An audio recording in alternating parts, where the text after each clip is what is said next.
ইয়াহইয়া আলাইহিস সালামকে আল্লাহ তাআলা জাকারিয়া আলাইহিস সালামের সন্তান করে পৃথিবীতে পাঠালেন।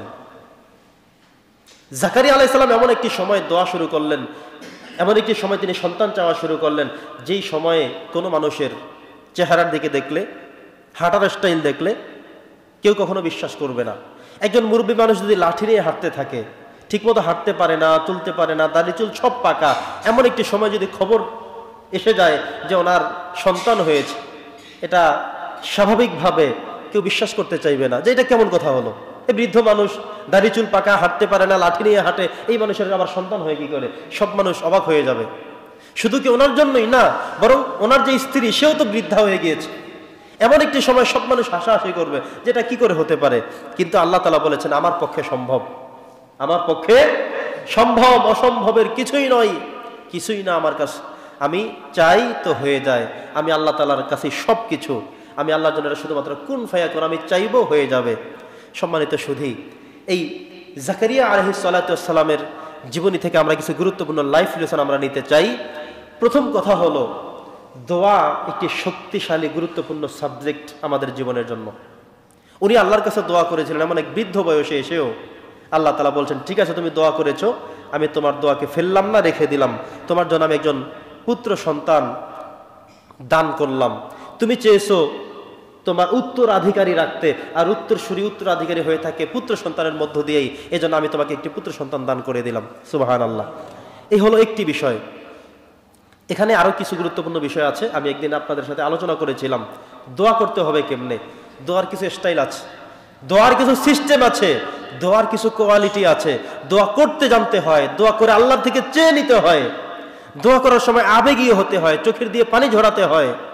আল্লাহর কাছে অশ্রুসিক্ত নয়নে দুরুদ সালাম পেশ করে একান্তই নীরবে নিরলে আল্লাহর কাছে শুধু যখন চাইবেন যে আল্লাহ তুমি দিতে পারো, তুমি ছাড়া আর কেউ পারে না, তুমি ছাড়া পারার মতো আর কেউ নেই, আমি কারো কাছে আর যাই না, তোমার কাছেই আছে, তুমি দাও। যখন দোয়া করার মতো করা হয়, চাওয়ার মতো চাওয়া হয়, বলার মতো বলা হয়, আল্লাহ বলছেন আমি সেই দোয়া কখনো ফেরত দেই না। জাকারিয়া আলাইহিস সালাম তার জ্বলন্ত প্রমাণ। তিনি যখন সম্পূর্ণ অযোগ্য, ব্যর্থ, সেই সময় আল্লাহর কাছে এমন করে দোয়া করলেন, আল্লাহ বলছেন আমি দোয়াটা ফেরত দিতে পারলাম না। সুবহানাল্লাহ। সম্মানিত সুধী, জাকারিয়া আলাইহিস সালামের জীবনের থেকে দ্বিতীয় গুরুত্বপূর্ণ যে বিষয়টা আমরা জানবো সেটা হলো, আল্লাহর নিকট অসম্ভব বলতে কিছু নেই। কার নিকট? সবাই একটু বলুন। আল্লাহর নিকট।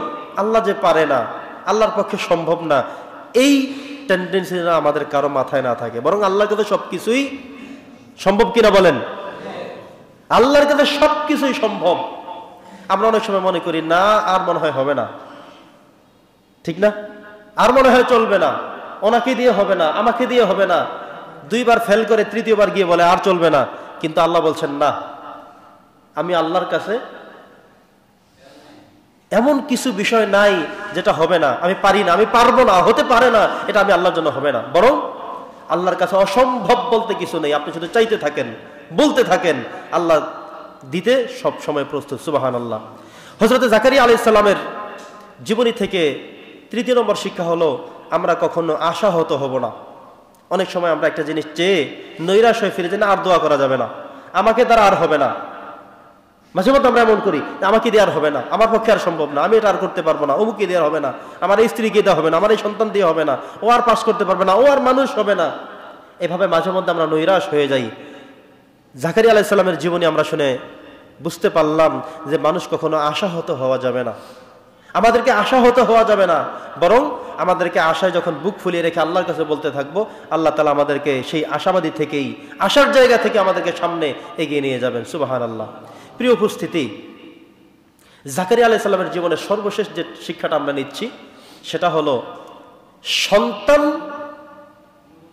আমাদের জন্য কি হিসেবে থাকবে, আমরা সন্তানকে দিয়ে কি কামনা করতে পারি, কি চাইতে পারি, কি উদ্দেশ্য আমরা গ্রহণ করতে পারি, এটা হলো গুরুত্বপূর্ণ একটি বিষয়। আমরা অনেকে চিন্তা করি যদি ছেলে হয় চাকরি করবে, আমাকে খাওয়াবে। অনেকে মনে করি আমি যখন বৃদ্ধ হয়ে যাব তখন আমার সন্তান আমাকে দেখবে, আমার সেবা করবে। আপনি কি করে বুঝলেন যে বৃদ্ধ হওয়া পর্যন্ত চলতে পারবেন না, এমন পর্যন্ত আপনার যেতে হবে? তার আগেও তো মরতে পারেন আপনি। আপনি বৃদ্ধ হয়ে গেলে একটা সময় এসে আপনি নিজে চলতে পারবেন না, আরেকজন আপনাকে চালাতে হবে, এই নেগেটিভ চিন্তা আপনি কোথায় পেলেন? আপনি মারা যাওয়ার পরে আপনার সন্তান আপনাকে দেখবে, শুনবে, খাওয়াবে, সবকিছু করবে, এটা আপনি কি করে সিদ্ধান্ত গ্রহণ করলেন? গত 2 দিন আগেরও নিউজ, সন্তান বাবা মাকে মেরে ফেলে, এমন নিউজ কি আসে না? আসে। তাহলে আপনি কি করে বুঝলেন ছেলে হলেই খাওয়াবে, মেয়ে হলেই খেদমত করবে, বৃদ্ধ হলেই তারা আপনাকে দেখতে হবে? এই টেন্ডেন্সি পেলেন কোথায়? বরং আমাদেরকে বুঝতে হবে যে এই টেন্ডেন্সি আমাদের ঠিক রাখতে হবে। এই টেন্ডেন্সি সন্তানের ব্যাপারে আল্লাহর কাছে কামনা করতে হবে, এটা যেটা জাকারিয়া আলাইহিস সালাম কামনা করেছিলেন, যে আল্লাহ, আমি সন্তানের থেকে কামাই খেতে চাই না। রব্বি লা তাযারনি ফারদান ওয়া আনতা খায়রুল ওয়ারিসিন, আমি ওয়ারিস চাই। এখানে যারা মসজিদে আছেন, যাদের পুত্র সন্তান আছে, তার মানে তার বংশটা অব্যাহত আছে। আপনার যদি পুত্র সন্তান না থাকে তাহলে আপনার বংশটা অব্যাহত নেই, এখানেই সমাপ্ত। যার টোটাল কোনো সন্তান নেই, তার বংশ আপনি এখানেই সীমাবদ্ধ, এরপরে আপনার বংশ আর কেউ আসবে না, আপনার বংশে আপনি সমাপ্ত। জাকারিয়া আলাইহিস সালাম দোয়া করছেন, হে আল্লাহ, আমাকে এখানেই সমাপ্ত করে দিবা, আমাকে এখানে তুমি সমাপ্ত রাখবা। আল্লাহ, তুমি আমাকে একাই কি করো না, বরং আমাকে তুমি ওয়ারিস দাও। কেন দিবে? অন্য আয়াতে এসে যেটা আল্লাহ তাআলা বলেছেন, তিনি দোয়া করেছিলেন আল্লাহর কাছে, আল্লাহ, আমি সন্তান চাই এই জন্যে আমি যে তাওরাত কিতাবের দাওয়াত মানুষের কাছে দিয়েছি, আমি ইন্তেকাল করার পরে আমার সন্তান সেই দাওয়াতটা মানুষের কাছে আবারও পৌঁছাবে। সুবহানাল্লাহ, আমি সেই জন্য সন্তান চাই। তিনি কিন্তু এমন দোয়া করেন যে আল্লাহ, আমি বৃদ্ধ হয়ে গেলে কে খাওয়াবে আমাকে, কে আমার সেবা করবে, এই কথা তিনি বলেন নাই। তিনি বলছেন, আল্লাহ, তুমি আমার ওয়ারিস দাও, উত্তরসূরি দাও, উত্তরাধিকারী দাও।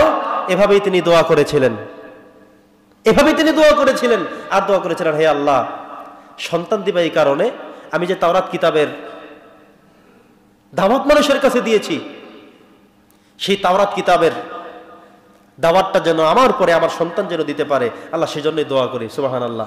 তাহলে সন্তানের ব্যাপারে আমাদের দোয়া থাকতে হবে, এটা সন্তানের থেকে ইনকাম খেতে হবে, কামাই খেতে হবে, খেদমত নিতে হবে, এই চিন্তা কেউ কখনো রাখবেন না। এটা হলো অপসরার ঐচ্ছিক বিষয়। আমি সেই পর্যন্ত বেঁচে থাকতেও পারি, নাও থাকতে পারি, আমার সন্তান আমার সেবা করতেও পারে, নাও করতে পারে।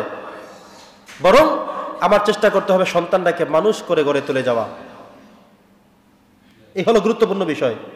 খেদমত করবে কি করবে না সেটা তার বিষয়।